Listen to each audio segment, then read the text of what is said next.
I'm gonna try and see if I can talk there. Maybe I'll do that a little bit, right? So, okay, good. So we can use the microphone and I can also not stand behind the podium, which is kind of the goal here. So, good morning. Thank you all for being with us here this morning, and I hope everybody is enjoying Disneyland and the conference this year. So, my name is Kellie Kruger, and I am a physician at Mayo Clinic in Arizona. And I'm going to be speaking today with a team.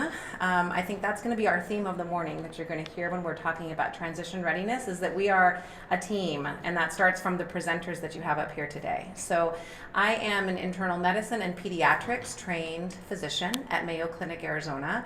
I'm actually not a neurologist, and I'm not a neurosurgeon, right? But I am very vested in the success of our adolescents and young adults with epilepsy and who are seeing neurologists and seeing neurosurgeons in helping them transition from pediatric care to adult health care when that time is right. So it's very nice to be here with you all this morning, and I'll let maybe my two colleagues here introduce themselves in a moment.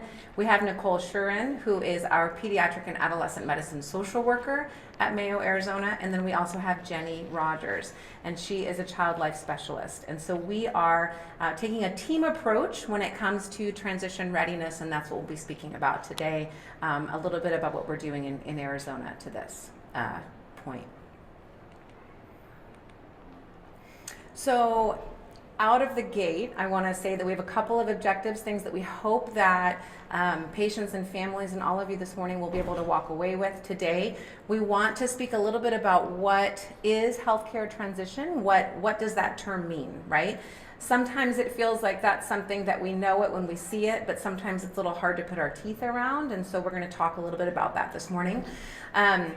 We're going to talk a little bit about why it's hard, right? And I think many of you who are in this room and who are working in this space recognize that it's hard. It's not easy to figure out how to transition as a young adult, maybe who with a team that's been caring for you for a long time. Why is it so hard to move into adulthood with epilepsy? So we're going to talk a little bit about that this morning as well.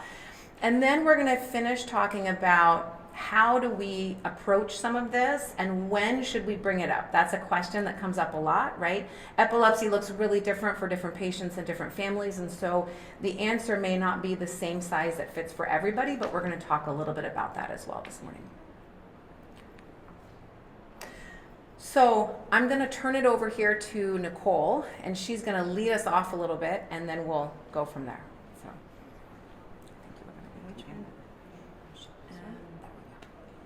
Hi everybody, nice to see you.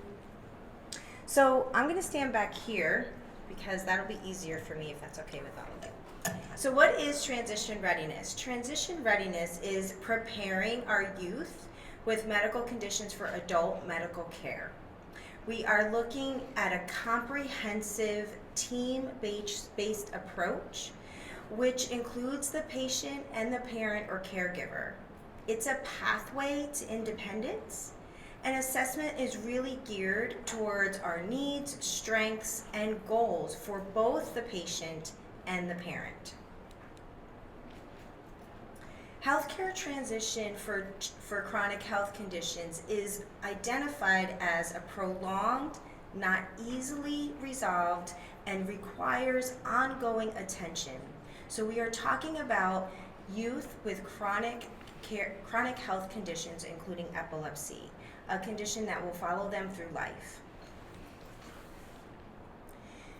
When we think about healthcare transition, we want to think about what are the conversations that we need to have and what are those barriers to those conversations. Ideally, you are going to start discussing healthcare transition with your medical provider during young adolescence. For some, it starts at the beginning of diagnosis, but we recommend at least by the age of 12 and no later than 15 that you're talking with your medical provider about what is this going to look like when my child turns 18.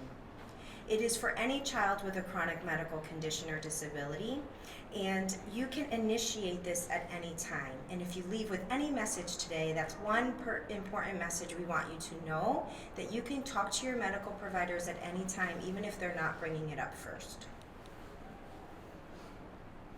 There's different expectations in an adult-centered care. So my background is a medical social worker in pediatric and adolescent medicine. I currently work in an adult care institution that has a sprinkling of adolescents throughout different departments, but for the most part, we're adult-centered. So Dr. Kruger, Jenni, and I all come from a pediatric background, and we are walking into the adult-centered institution. So it provides us with a different perspective that many families appreciate because we know adult-centered care is so different. In pediatric care, we're looking at family-centered care, and you should all be used to what that looks like. It's a team approach. The parent and the child are all involved in conversations.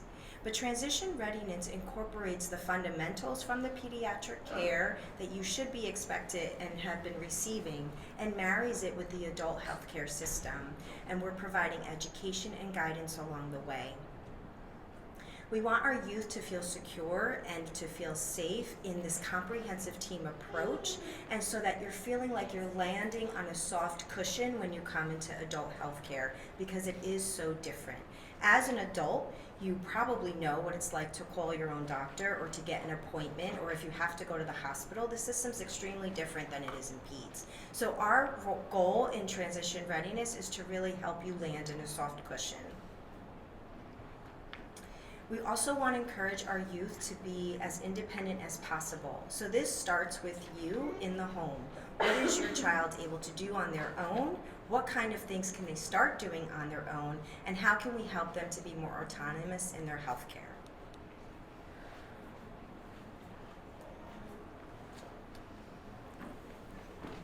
All right, so thank you, Nicole. So I'm going to speak a little bit about transition and how we think about healthcare transition from the perspective of somebody in medicine. So like I said, I am trained in internal medicine and pediatrics, which means that I am boarded as an adult doctor, and I'm also board certified as a pediatrician. And so that's the lens through which we're going to be talking today about healthcare transition.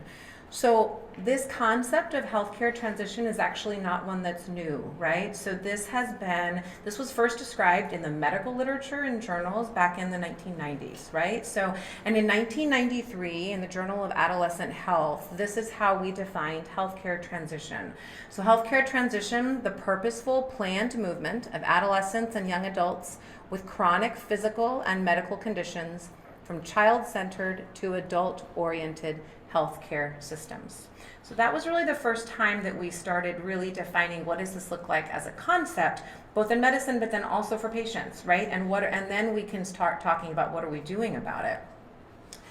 So the concept was later kind of flushed out as recently as 5 years ago. So 5 years ago, there was a consensus statement that was put out by the American Academy of Pediatrics in the journal Pediatrics, right? So as medical journals go in the world of pediatrics, that's a big journal. And so there was this consensus statement that was put out that basically really honed in on this concept of a process. And that's something that we want to talk about today as well, right? That this is not a one and done, this is not a one-time appointment and here you go, right? That this really is a process. And it's a process of moving from a child to an adult model of healthcare with or without a transfer to a new clinician. And that's the other important piece that we want to touch on over the course of this morning, because we recognize that healthcare looks different in different settings. Sometimes people are moving from an only pediatric setting to an only adult setting, and other times people are moving from a setting that maybe they will continue, they'll still be with the same healthcare team, but they're still moving through that process of healthcare transition, and they may still be becoming more independent, even though maybe they're not changing their actual medical team, right? So there's a lot of variability in what this looks like. It is always an important question for us to ask and say, why is this really important, right? So, and I think that this may be obvious to some of us, but we know that there are millions of adolescents in the United States alone, right, who are graduating into adulthood. So this is inevitable. Everybody is going to grow up, right? And we are all going to hit this point at one time or another.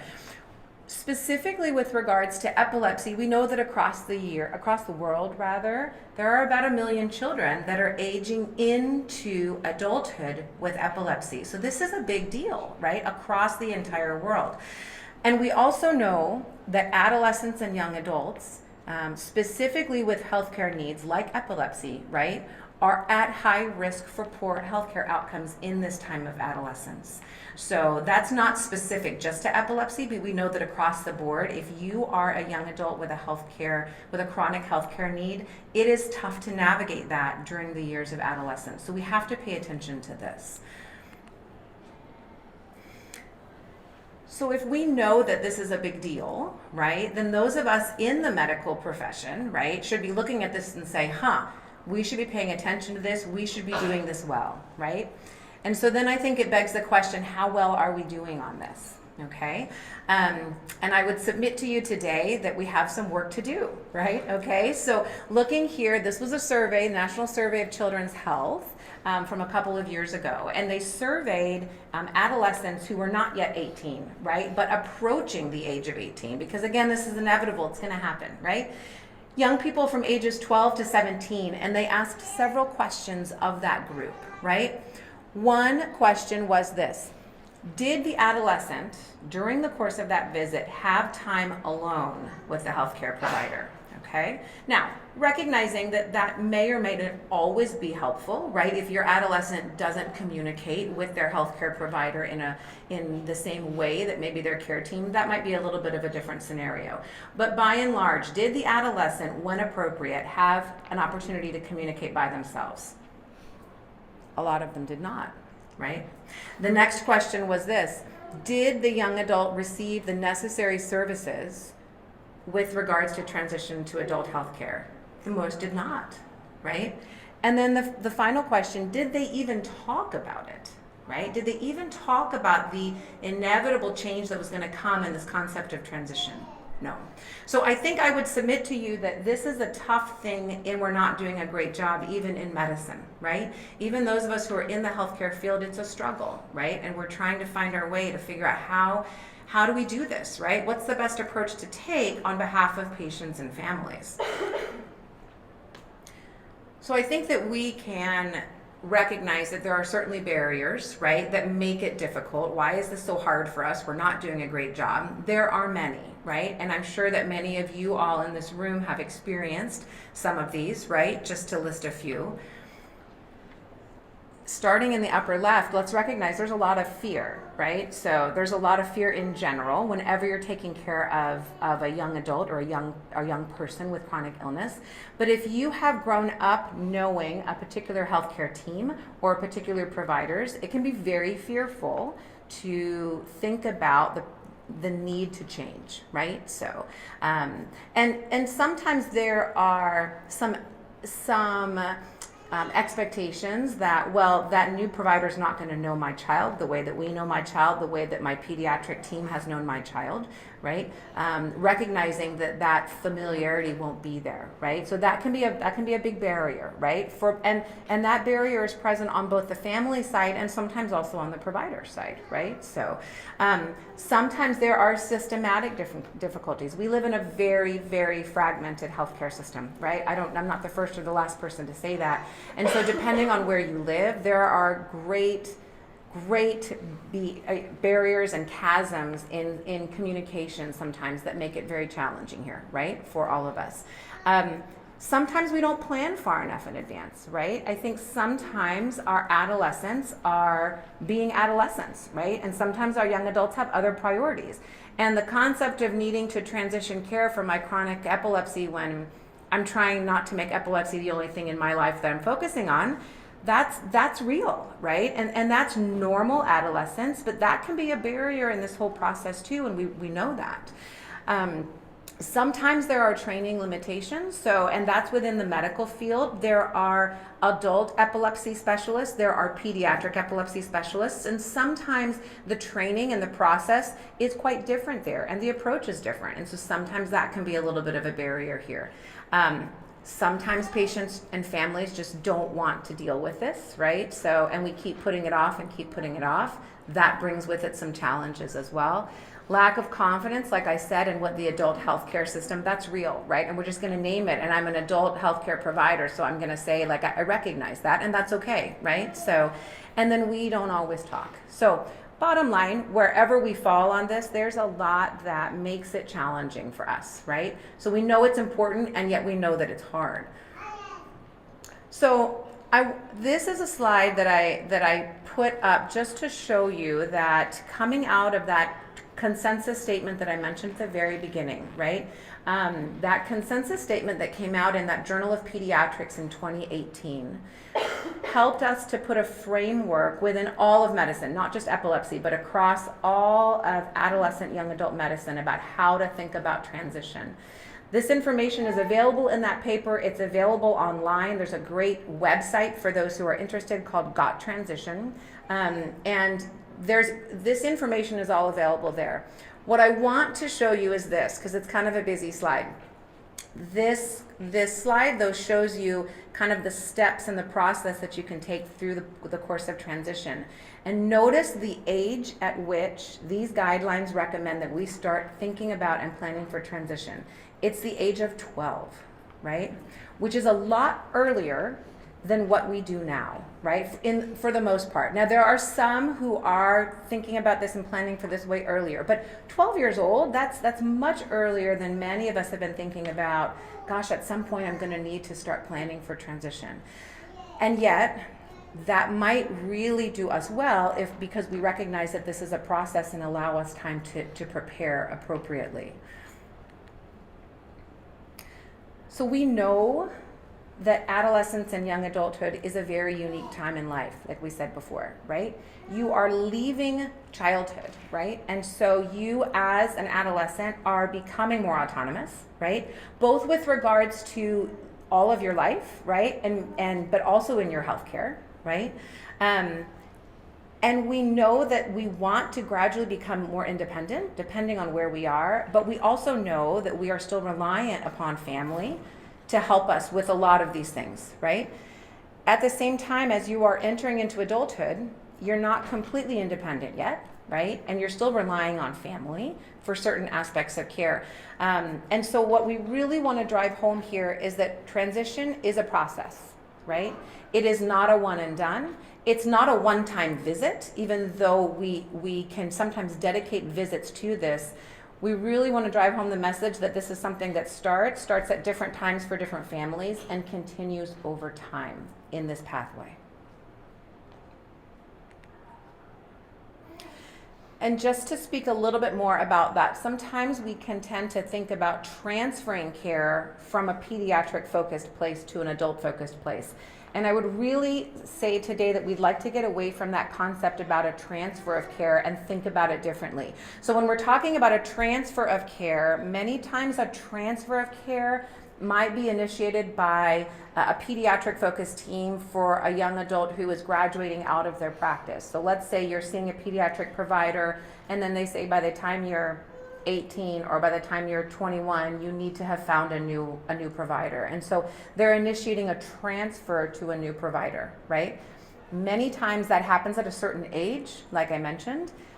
Sometimes then they'll send records and say, okay, I sent the records over to your new healthcare team, right? And then good luck, right? So there may or may not be. Hopefully there's conversation that happens there, but I think we can recognize, all of us in the room, that no matter where you live and no matter what the setting of where you're getting your care now, what's presented on the left is not ideal, right? I would say it happens more than we'd like to see, but it's not ideal, right? So, and certainly isn't ideal with regards to continuing to manage epilepsy for our patients. What we would strive for, I think, would be more of what we see on the right, which is much more this process of transition. So it's much more deliberate, right? It's much more planned. It starts way earlier, right? And that's on us and on families, right? To start those conversations far earlier, right? Well before the time of actually transferring care, if there is going to be an actual transfer of care, right? The other thing that I would say is that we really want this process of transition to be very patient and very family centered, right? It has to work for the family unit and the young adult, first and foremost, and trying to encourage that young adult to be as independent as they can be and as they want to be, right? Recognizing that that looks different for different families. Some of our young adults will be completely independent in managing their epilepsy, and some of our young adults will be completely dependent in managing their epilepsy. And that's the nature of epilepsy. And so we want to be able to make this a patient and family-centered approach to meet families and patients where they are. And the last thing that we really want to focus on there is the coordination and the communication. And again, as one in the healthcare field, I take ownership of that. We don't do a very good job of that, right? But that comes down to being really mindful of communication and advocacy for patients between providers. So I think one question to ask is to say, well, if you try and do this, and we'll speak a little bit in a few moments about our approach and what we've been doing at Mayo, does it help globally? I would say yes, and I think that brings some hope to say that yes, it does help. The data is limited, right? So it's kind of a tough concept to study. The concept of outcomes in healthcare transition, admittedly, is kind of tough, right? How do you prove that something that you're doing is actually making a difference, right? So there is some limited, there's limited data. This was a systematic review that came out in Pediatrics in 2017. Yes, we have some data to suggest that our healthcare outcomes are better. This is not just epilepsy, this is across the board. But I also want to be very cognizant of this, which is a study that came out in seizure last year, specifically looking at epilepsy. This was another systematic review. And essentially, I'll read you what was interesting about their conclusion, which is this. The results of this systematic review, they looked at about 25 studies in epilepsy, specifically about transition, suggests that a planned transition process likely enhances medical and psychosocial outcomes. Well, that's good, that's what we want. But the body of evidence is limited, right? And there are significant gaps in knowledge of what is effective, basically. And so I want to be mindful of that, right? That this is a very important topic. We're going to speak a little bit about what we suggest and what we do at Mayo, Arizona. But I also want to recognize that there's a lot of work to be done, right? And this is why we're here, and this is what we want to study to try and figure out how do we concretely, specifically make a difference for our young adults in this process of transition. A couple of things as we start to talk about some of the challenges here. I would say that transition in epilepsy brings with it some specific challenges, particularly in adolescence, right? We know that epilepsy can be very isolating, both for young people and for families. That is probably nowhere more true in the course of life than during adolescence, when you would like to be independent, you would like to be driving. Driving is a big one that comes up, right? So, and all of your peers might be doing X, Y, and Z, and you're not, including driving, right? And we recognize that as a big challenge. Epilepsy has often a very direct impact in how you are doing in school, right? What does your school journey look like? What does your work journey look like? What does your career planning look like? All of those things are directly affected by epilepsy during adolescence. And so that can all make it very challenging, right? And even more so perhaps in epilepsy than in some of our other chronic illnesses. So in general, whenever we're pushing up against anything that's limiting independence, as epilepsy can, during a time of emerging independence, that can be a real challenge, right? And so we recognize that specific to epilepsy here too. So we're going to talk a little bit about some of the psychosocial needs that come up in this process, right?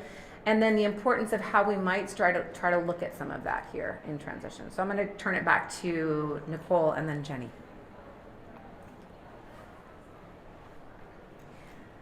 So we're going to talk about the psychosocial needs of our patients and of people with epilepsy. I think a lot of times in medicine this gets overlooked, and we are here to advocate that you advocate for psychosocial needs of whether it's your children or yourself related to chronic health care needs.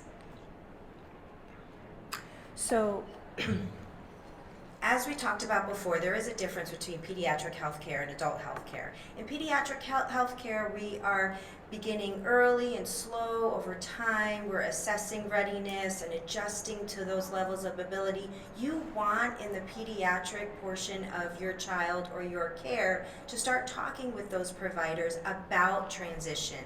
Ideally, it's going to begin before the age of 18. So you'll be talking with your pediatrician and your pediatric epileptologist about what's going to happen later.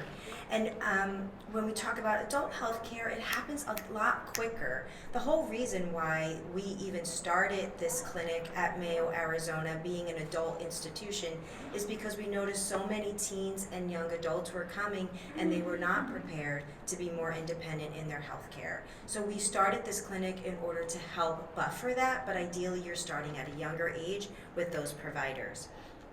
It can be real, the expectations in adult healthcare are much higher, and legally you are an adult at 18. So parents are not prepared to not be the person that the provider's speaking to. They really think that the child is going to be the one that's going to be listening at 18, when really the provider's going to be talking to the child. Our clinic has provided a lot of hope for our patients and families, and these are just some quotes where they talk about what was helpful for them at our clinic appointments, learning more about, children are wanting to learn more about their seizures, and families are wanting to know how they can help their child to be more independent, and they felt that the clinic really helped in providing that comprehensive view for them and for both of them. So part of our clinic, we do have a social work assessment, and that's my role as a social worker. And what I'm looking for is to see how the family believes that the child is adjusting to their medical condition and to emerging into adulthood. Are we on the same page? Does the family have the resources that they need? Many of you may already be connected to resources before the age of 18, but at the age of 18 there needs to be a reassessment, and what the state and federal government is looking for in terms of providing you such support is going to change after the age of 18, because they want to know, are you able to be a bit more independent financially and mobily, and really can you make decisions on your own? And if you can't, then that is how aid is going to be distributed. There's also a question on my end about a history for mental health. What did it look like for your child or you with a disability with depression, anxiety, any substance use? And what about your coping overall and adjustment to illness, and to how this is being a barrier for you with school or with work or the goals that you're trying to attain? We need to think about legal considerations.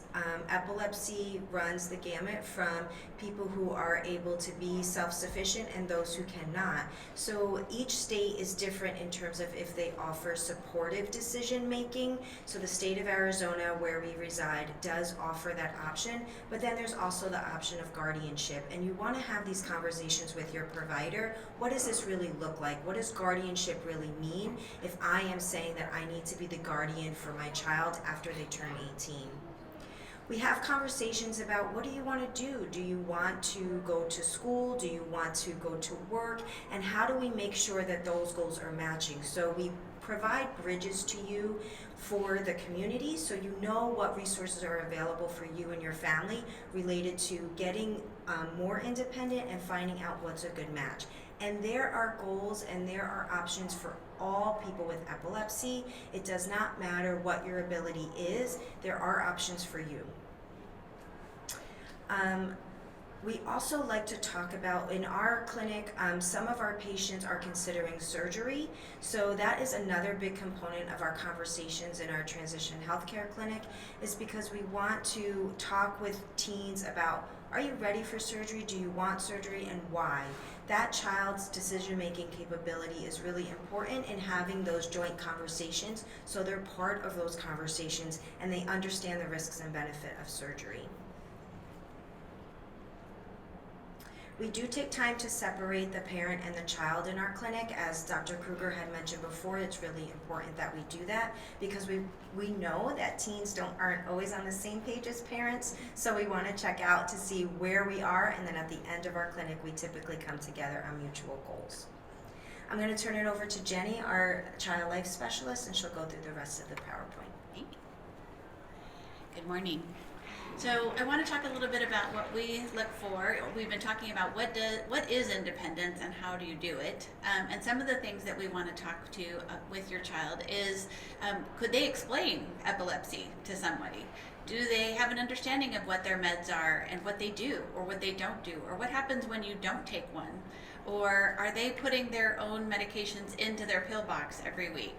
Do they know how to make a refill? Is there a portal system for your healthcare provider? Do they have access to it? Are they the one sending the messages, or are you the one sending the messages? And so it is, like we've all been saying, a process. One of the ways to start it is maybe the next time you get into the portal and you go to send a message, they watch you. And then the next time they go to do it, you watch them. And then you can assess whether or not they can start picking it up from there.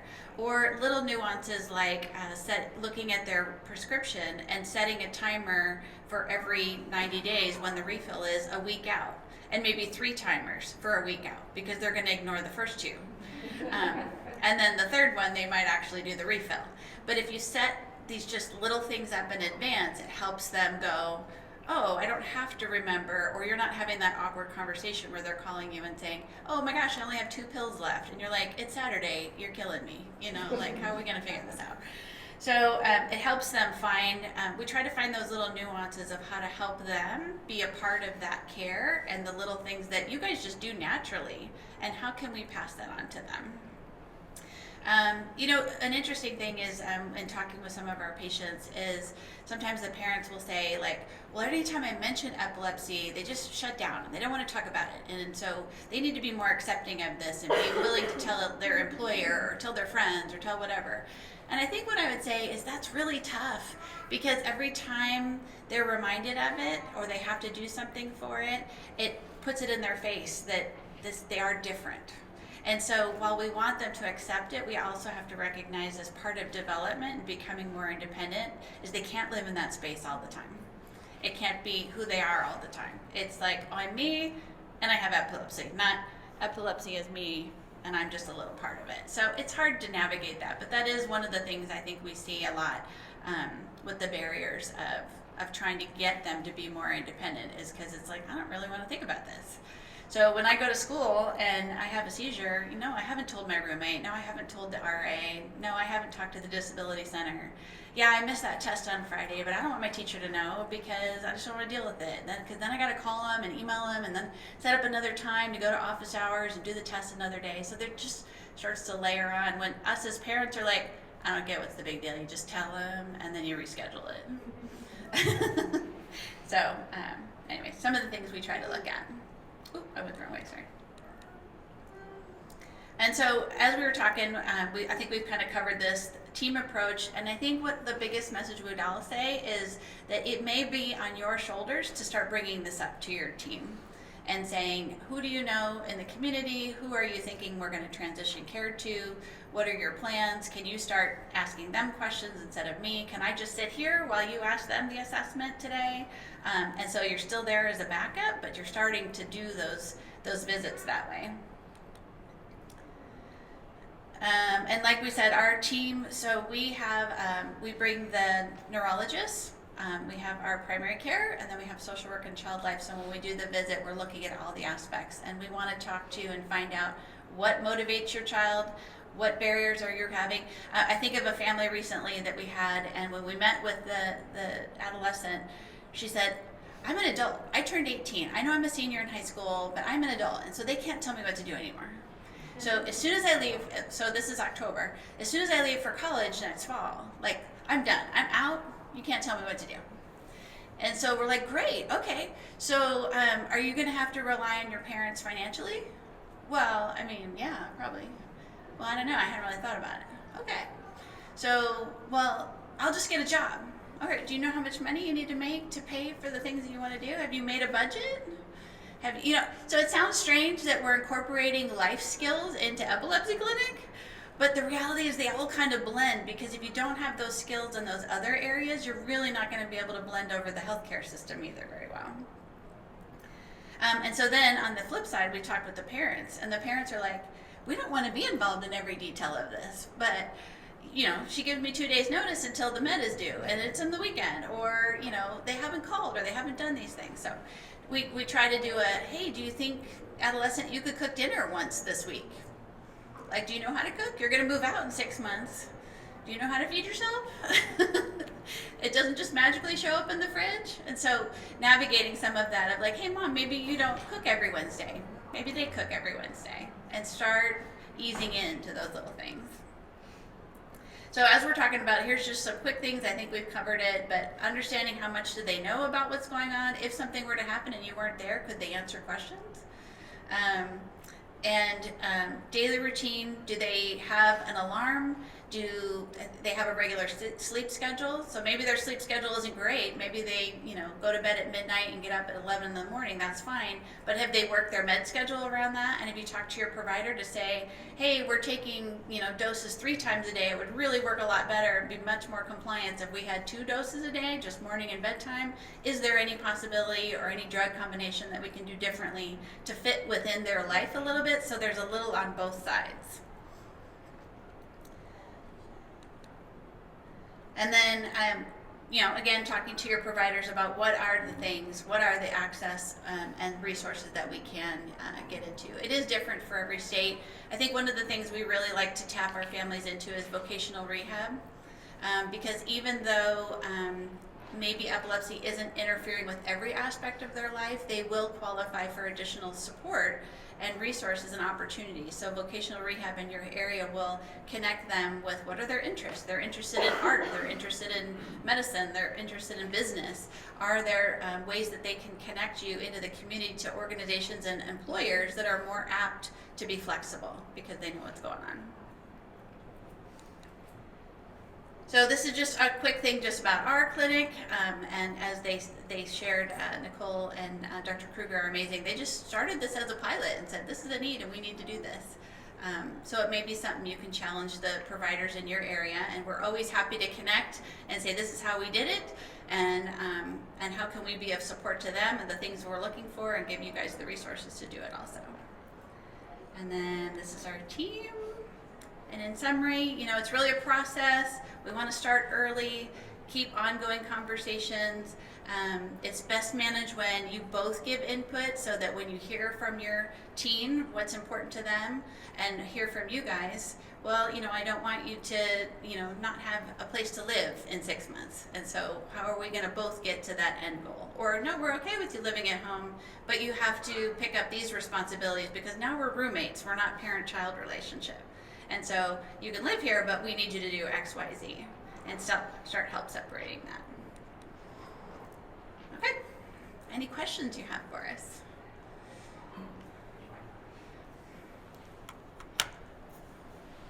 You're all ready to transition. Yay. I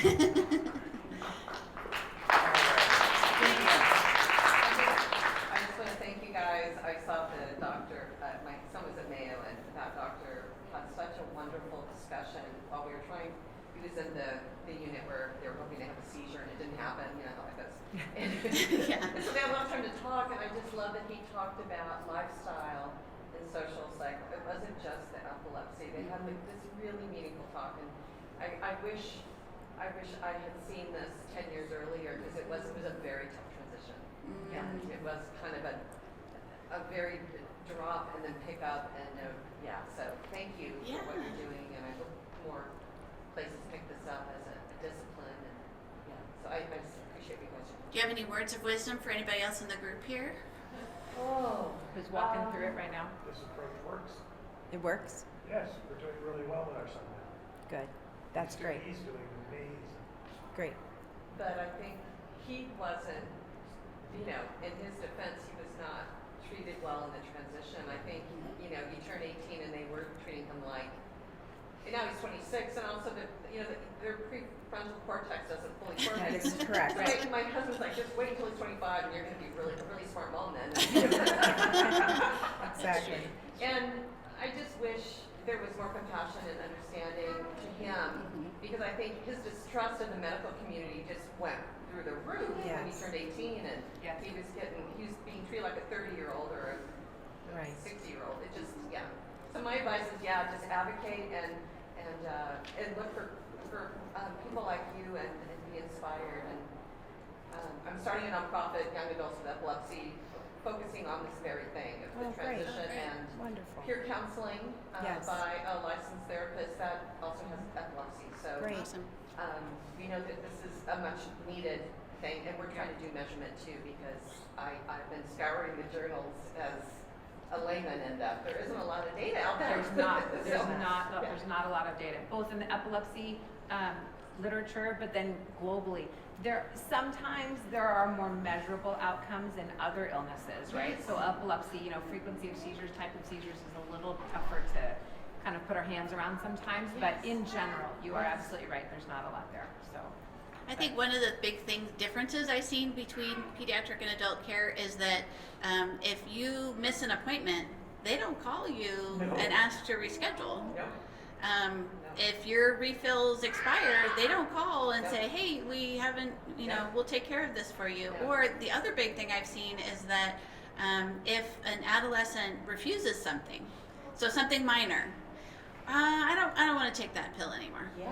It's honored, Yes. and there's no questioning back and forth. There's no talk me through why you don't like that, or what are the side effects, or how can we come up with something else that doesn't have that. It's just like, okay, don't take that anymore. And we're just going. I will also say for him, and every person's different, but extended release for him is magic, because he just has to do that one pill a day, and it's Yeah. working phenomenally well for Yeah. him now. So Great. yeah. I think I would add, if you have a child who will need guardianship, it is going to be very important that all of that documentation is at that provider, whether it's in the local hospital where you think your child might be admitted in an emergency, or it's with your provider, because if they don't have that information, it makes it very challenging for you to be able to speak on behalf of your child. So just make sure that you have that documentation. And I appreciate very much your statement about how difficult it was, because our goal is really to help educate families so that you've been educating for your children their entire life. And when they turn 18, that doesn't mean you stop advocating, but we want to empower you to empower them. So our clinic is really based on giving you that ability to feel empowered to help your child move across the process, but also recognizing that in our clinic, although we have a one-time clinic technically, Dr. Kruger as the primary care doctor and our neurologist, they continue to follow that patient, and they let us know if there's any barriers along the way, if they're still struggling with the goals that we had originally set. Our hope was that by giving this one-time appointment to say, okay, you've arrived, this is adult health care now, these are the expectations, this is what's different. It gives everyone a little bit of a pause and a little bit of a breath. Instead of saying, make an appointment into that adult healthcare system, and then they're just in this tree and they don't know where to go. So we encourage you to talk to your providers. If they don't, not everyone's going to have this organized type of approach, but at least you can begin the conversation of, what can we start doing? What do I need to know about when my child turns 18? And are there any other parents that I can talk with that have done this before? We found that peer connection and that parent connection is really helpful. The other thing I would say is I would empower all of you in the room, if you are with a pediatric provider right now, to ask them about this. If they have not brought it up to you, that it is absolutely 100% fine, and in fact I would say recommended, that you bring it up with them, right? Because it is incumbent upon us, it is part of our training in pediatrics, in pediatric neurology, in pediatric subspecialty care of any sort. It is our job to help you and your family and your patient navigate this process. Now, we don't all have an interest in it. We're not all very good at it. We don't all have a lot of resources to put towards it. So those are all true, but it is absolutely our job as providers to help navigate through that. And healthcare is busy. So if you're managing a bunch of seizures and options for treatment and things, it's not always top of the list in the 15 or 30 minutes that you have with your doc, right? Or your healthcare provider. But it is absolutely 110% okay and encouraged, I would say, to bring this up at your next, and sometimes you just bring it up and there's not time to address it, and then we just put it on the docket for the next time, right? Because it is a process, we have time to address it, right? But I would absolutely say that is, please feel empowered to do that, right? Because for my healthcare colleagues, it's our job to do it. We need to do it, right? And if we're not doing it, we're falling short. So. How we would love to see it is that the conversation is just incorporated in your appointments. It doesn't have to be like we do a one-time appointment. It's just starting to be incorporated in discussions with your provider. You could pick one thing at a time. Should I start helping my child fill their own pill box? How do I do that? Should I start having them sit with me while I'm making the refill? So just start in those little bits each day, each appointment. Any other questions or comments? So how would you do it if you're in two different states? Like we live in New Mexico, but we go to Colorado for his neurology. Yeah, we have that a lot in Arizona. So we have a lot of families that come from out of state. That's a great question. So what we do is when we have families coming from out of state, on the resource side, it's my job to figure out what's in your state and what's available and help to connect you with those resources in New Mexico. But also for your Colorado, if you're going to continue your child's care in Colorado, then you can also talk with them about what's the next step for me, who's my next provider, and then the team should be able to help you in those smaller appointments, maybe an introductory appointment, maybe it's through Zoom, now that we can do that, to be introduced to the next set of providers. But with Zoom, I thought they have to be licensed in that state. Yeah, so for, do you want to answer that? So for medication prescribing, you are correct, right? That some things were. So, and it's state by state. So yes, you are right in terms of state by state medication prescribing, all of that, right? There were certain freedoms that were given during the pandemic that are not necessarily honored anymore, right? Depending on the state that you live in, right? So you're absolutely right, and that's a new challenge that's become. We did a lot of things during the pandemic, and then as of May, I think it was this year, some of those rules change depending on the state that you are in. And that can be very challenging if that's not an option. So I know, for example, I was just talking to some of our neurologists yesterday. Some of them, as an example, are getting licensed to practice and prescribe in different states because they now have to, because if their patients are living in a different state, they can no longer send in their meds, right, as they were. One of our neurologists here, I think, is now licensed to practice medicine in 8 to 10 states because of that specific reason, right? But that's not the case everywhere, and we recognize that too, right? So that is a challenge. The other thing, and we didn't really talk about this here today, but I think that it is important to maintain a good relationship with a primary care team, primary care provider of some sort, and sometimes in addition to your adult epilepsy team, right, or whatever that's going to look like in this process of transition.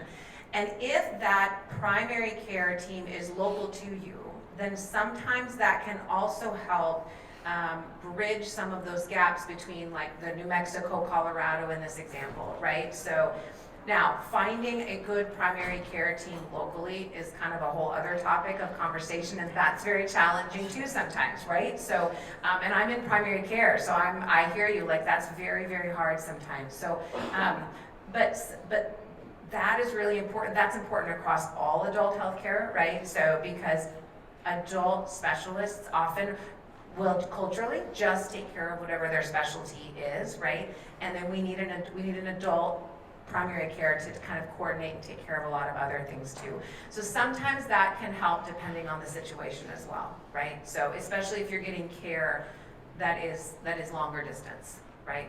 So.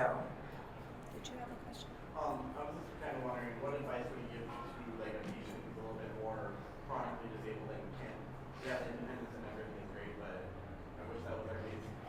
But it may not be. It's not going to be, so we're from Vegas and healthcare in Vegas is like 30 years behind, and finding a good team, would you just recommend getting with an out of state? Because we tried LA and LA doesn't really work. I'm kind of sad. Just an example. Do you want to address that to start and then? So I appreciate that is a challenge. And I would say you will have to advocate to find the best team for your son. And we can talk offline about what that might look like, because that might be easier. But overall, some families do come out of state for that comprehensive team approach. And like Dr. Kruger said, they may also have a local liaison in state for when the medical team in the out-of-state area needs you to fill a prescription or do something like that. So sometimes it is a cross-state team approach, but we have families that do come from all over, because the truth is, the more rural you are, the less resources there's going to be, and the less opportunity there's going to be to really understand what the options are and the potential is. So if you can find a team that offers this comprehensive multidisciplinary approach, that might really help you understand what the options are for your son and what to do to move forward.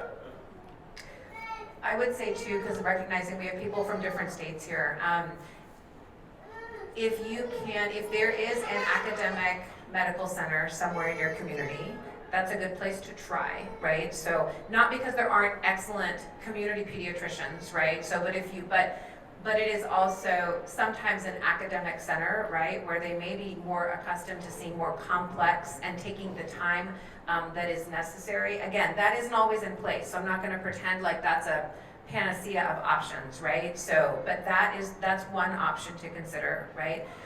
I would agree that I think, especially if you are the parent of a young adult with chronic healthcare needs, you do have to advocate and you might have to look around and look widely to try to figure out what's the best team for my son, right? So, and that takes a lot. There are those of us out there, right? So, but it takes a little while to find it sometimes, right? So, and that is hard. So I'm not sure that we have an easy answer, right? So short of maybe looking at, and it sounds like you've already looked a little bit at some of the academic centers around you, but trying to find some of those, that would be one thought that I would have, right? And I would, yeah, and it'll be looking into what pediatricians are around, right? So who have a particular interest in this, right? So. And we could talk more. Yeah, happy to chat more, so. Any other questions? Thank you for your time and your attention today. We hope that this was helpful and met your needs, and we have a table in the middle of the conference center today, so if you have any more questions, feel free to come up. Thank you so much.